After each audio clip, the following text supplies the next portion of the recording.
obvious differential is the level of experience that Iowa has with a lot of juniors, a lot of sophomores on the team.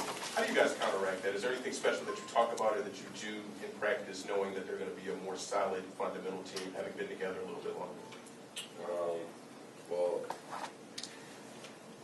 No, I don't think there's anything special. I just think we focus on the details.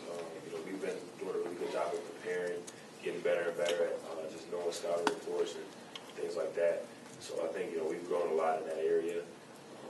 It's going to be challenging, yes, but I think we've faced a lot of challenges this year already that have kind of prepared us for some of the things we've seen. And I think a tough non-conference schedule probably prepared us for some of these road games we've had early in the Big Ten season. So. Brendan? Just to follow up on that a little bit, with the preseason ranking that you had and a lot of carryover from last year's run, in hindsight you don't want to lose, but do you think that this team maybe needed to get knocked around a little bit in non-conference play to maybe, whether it's find itself or kind of earn its own way?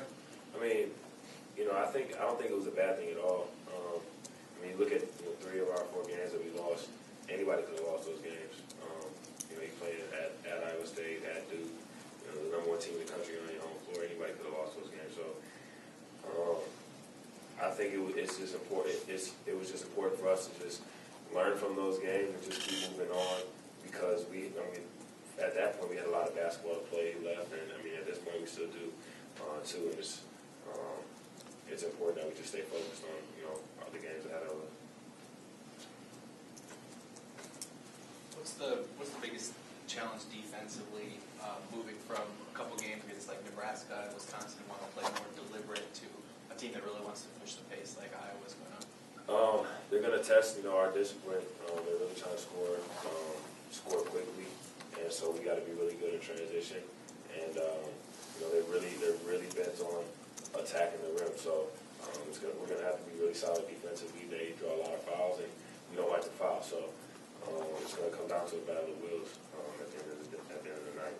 How big of a focus will not fouling be for you and John? Because there have been a few instances where you each got some foul trouble in last couple of games. I think that's just the focus for our team in general.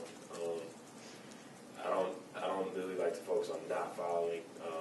It's kind of counterproductive, but just playing solid defense.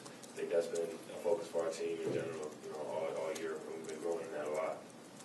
Mark, Coach Beilein used Arizona as the comparable team to Iowa. Do you see that comparison? And obviously, that game you guys played well, but not well enough. What do you think is a difference that you need to learn from?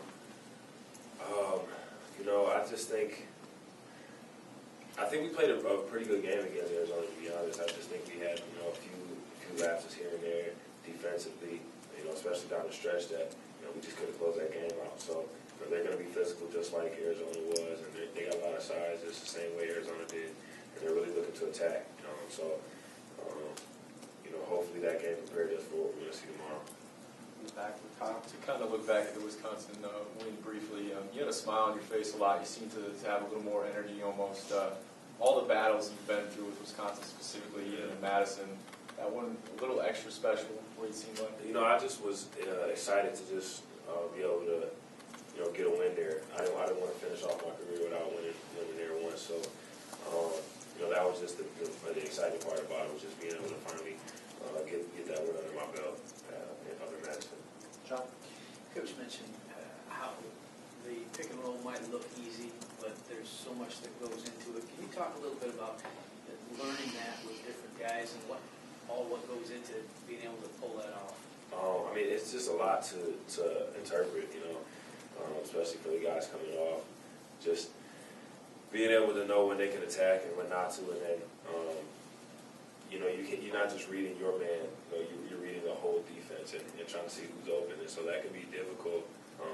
But as we watch more film and guys make more mistakes and miss options and things of that nature, we've learned some of the options, and we've gotten better at finding those options in our offense.